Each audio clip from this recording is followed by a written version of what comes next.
بسا لے، ان کے ماں باپ کے لیے بڑا انعام ہے، بہت بڑا انعام۔ آج کوئی آدمی دولت کی بنیاد پہ تاج بنا کر پہن کر چلے جھارکھنڈ کے روڈوں پہ، تو انسان کہے گا یہ مغرور ہے، پیسے ہے اس لیے اس نے سونے چاندی کہ تاج بنا کر پہن کر چل رہا ہے۔ لیکن آپ نے علماء سے سنا ہے کہ ایک دن ایسا آئے گا زمین تانبے کی ہوگی، آسمان فولاد کا ہوگا، نہ باپ بیٹے کا، کوئی کسی کا پرسان حال نہیں۔ اس میدان میں ایک ایسے لوگ ہوں گے کہ جن کا چہرہ چاند جیسا خوبصورت ہوگا۔ ارے زور سے سبحان اللہ۔ وہ کون لوگ ہوں گے؟ لوگ پوچھیں گے یہ کون ہے؟ کیا یہ کسی ڈاکٹر، انجینئر، پائلٹ، پرائم منسٹروں کا باپ ہے؟ جواب ملے گا لا لا نہیں، یہ دنیا کے کسی پرائم منسٹر، منتری، ڈی ایم، ہوم منسٹروں کا والد نہیں ہے، یہ ان کے والد ہے جنہوں نے دنیا میں بیٹے کو سینے میں قرآن یاد کروایا ہے، بیٹے کو حافظ قرآن بنایا تھا، بیٹے کو عالم دین بنایا تھا، بیٹے کو مفسر قرآن بنایا تھا۔ یہ وہ لوگ ہیں جن کو رب العالمین نے اپنی جانب سے تاج زرعی انعام عطا فرما دیا ہے، انعام دے دیا ہے۔ اے لوگوں، اپنے بیٹے کو حافظ قرآن بناؤ، عالم عمل بناؤ، آپ زمین میں بھی جاؤ گے تو آپ کی قبر پہ رحمت و نور کی بارش ہوتی رہے گی۔ سبحان اللہ، سبحان اللہ، نعرہ تکبیر، نعرہ رسالت، اصلاح معاشرہ کانفرنس۔ آپ زمین میں بھی جائیں گے، اللہ کا وعدہ ہے کہ جس کا بچہ زمین پر میرا ذکر کرتا ہے میں اس کے ماں باپ کی قبر میں رحمت و نور کی بارش عطا فرماتا ہوں۔ ارے بات سمجھ میں آتی ہے تو بولیے نا سبحان اللہ۔ میں اردو بول رہا ہوں، کوئی انگلش نہیں بول رہا ہوں کہ آپ نہیں سمجھ رہے۔ یہ لوگ ایسے بیٹھے ہیں، زور سے بولیے سبحان اللہ۔ ہاں، اصلاح معاشرہ کانفرنس۔ اب دیکھیں کہ ہمارے ابھی امام صاحب کیا کہہ رہے تھے کہ اسی امام کی ابتدا میں نماز پڑھنی پڑے گی۔ علماء کا بہت بڑا مقام ہے، یہ نائب رسول ہے، بہت بڑا مقام ہے۔ علامہ نعیم الدین مراد آبادی مفسر قرآن نے لکھا کہ کسی اپنی تفسیر میں کسی گاؤں سے ایک عالم کا گزر ہوتا ہے تو 40 دن کے لیے اللہ تعالیٰ عذاب کو اٹھا لیتا ہے۔ زور سے سبحان اللہ۔ اسی ہندوستان کی سرزمین پر جب عالمگیر بادشاہ کی حکومت تھی تو آپ علماء کو کبھی انہیں انعام دینے پہ آتے تو چاندی سے تول، سونا سے تول دیتے تھے۔ لیکن ملا میر عبدالحکیم سیالکوٹ بھی جب سیالکوٹ کے دارالفتہ میں بیٹھتے تو وقت کا پرائم منسٹر آف انڈیا روغن بادام بھیجتے، کہتے کہ ملا میر عبدالحکیم سیالکوٹوی کے قدموں میں رکھ دیں بادام کا تیل۔ آج لوگ امام سے دور بھاگتے ہیں، امام صاحب آ رہے ہیں، اور رمضان میں ایسے بھاگتا ہے جیسے لوگ شیر کو دیکھ کے بھاگتا ہے۔ اللہ نے دیا، اللہ کا وعدہ، اللہ کی راہ میں ایک دو گے تو اللہ اس کے بدلے میں 10 عطا فرمائے گا، اور رمضان میں تو 70 گنا عطا فرمائے گا۔ زور سے سبحان اللہ بولیے۔ حضرت عالمگیر نے روغن بادام بھیجا، اور جب ایک ہفتہ ہو گیا ہو جاتا تو اس سے منگواتے، اور جب شاہی دسترخوان لگتا تو اس پر اس کو رکھتے اور کھانے والوں سے کہتے کہ اس تیل کو پہلے پیو۔ لوگ پوچھتے حضور یہ کیا ہے؟ تو جواب دیتے کہ اس میں کسی اور کا قدم نہیں پڑا ہے، وقت کے نائب رسول کا قدم ہے۔ اور بیٹے سے کہتے ہیں بیٹا اگر تُو نے اس تیل کو پی لیا تو یاد رکھ کے جسم میں کبھی کوئی بیماری نہیں آ سکتی ہے، کیونکہ ملا میر عبدالحکیم سیالکوٹوی کوئی عام ذات کا نام نہیں ہے، وقت کے نائب رسول کا نام ہے۔ تو علماء سے محبت کریں، اور جب علماء سے آپ محبت کریں گے تو کامیاب ہو جائے گا۔ ایک حدیث اور سن لیں، اصلاح معاشرہ کانفرنس، لاسٹ حدیث، اس کے بعد میں اپنی جگہ لوں گا۔ میں نہیں چاہتا کہ یہ شورا بیٹھے ہو میں تقریر کروں، آپ کا بھی مجاز ہے کہ میں نافذ ان حضرات تک سے آپ سماعت کریں۔ اور میں پہلی بار آپ کے اس ایریا میں آیا، اور میں ملک نیپال کا ہوں۔ دلبر بھائی جس ضلع میں جاتے، ضلع محتری میرا گھر ہے، سرپلو گاؤں کا نام ہے۔ ایک حدیث بولے سبحان اللہ۔ میں آپ کی آواز سننا چاہتا ہوں، زور سے سبحان اللہ۔ آج ہم اپنے بیٹے اور بیٹیوں کی شادی کرتے ہیں نا، اور اس میں ہم کیش ڈیمانڈ لیتے ہیں، سنا جا ڈیمانڈ، پیسے لیتے ہیں،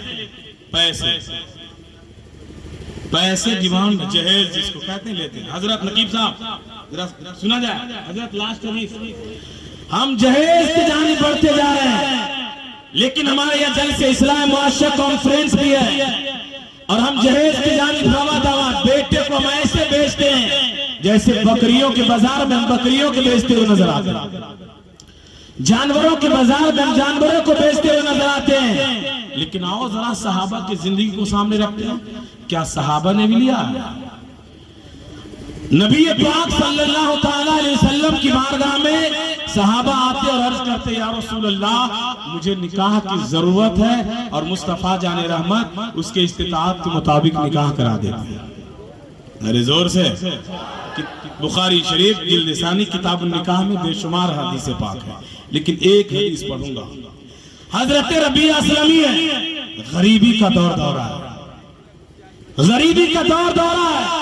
صحابہ حضرت ربیعہ اسلمی نبی کی بارگاہ میں آئی، یا رسول اللہ میں نکاح کرنا چاہتا ہوں۔ نبی پاک صلی اللہ تعالیٰ علیہ وسلم نے حضرت ربیعہ اسلمی کو مدینہ کے کسی رئیس کے دروازے پہ بھیجا۔ آپ گئے دروازے پہ، دستک دی، آواز آئی کون؟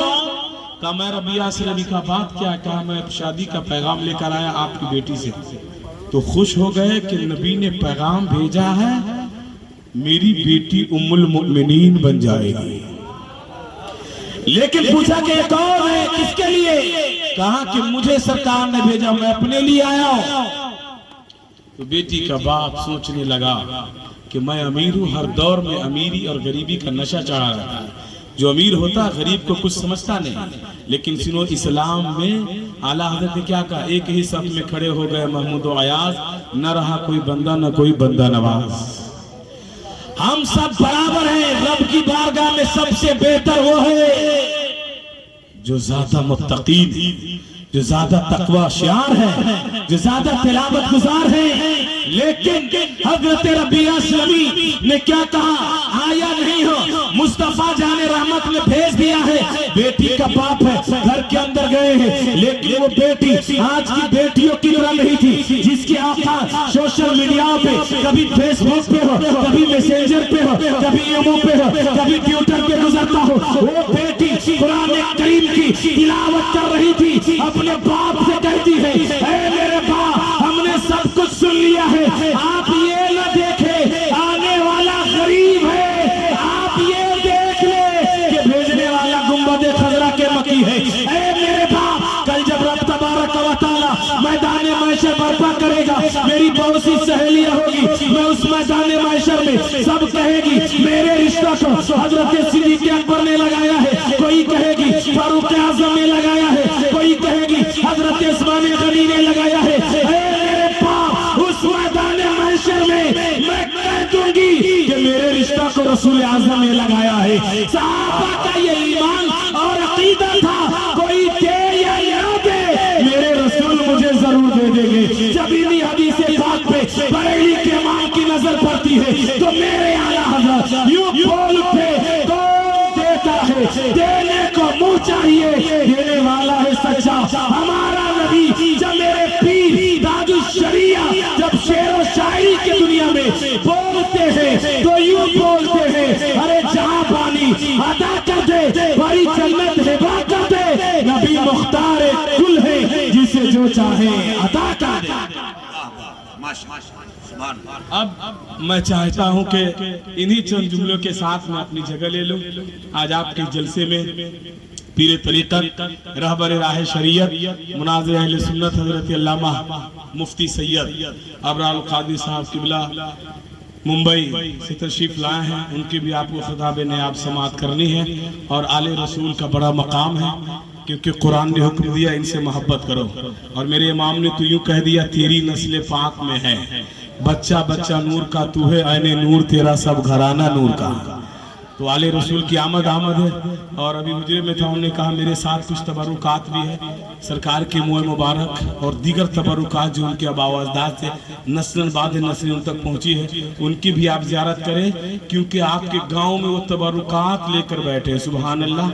حضرت ابوبکر صدیق رضی اللہ تعالیٰ عنہ نے نبی کی بارگاہ میں ایک عرض کیا یا رسول اللہ میں راحت میں نے قرآن پڑھنے کی آواز تو سنا، لیکن پڑھنے والا مجھے نظر نہیں آ رہا تھا۔ تو اللہ کے رسول صلی اللہ تعالیٰ علیہ وسلم نے کیا فرمایا کہ ابوبکر صدیق کیا تو نے گھر میں کسی چیز کو سجا کے رکھا ہے؟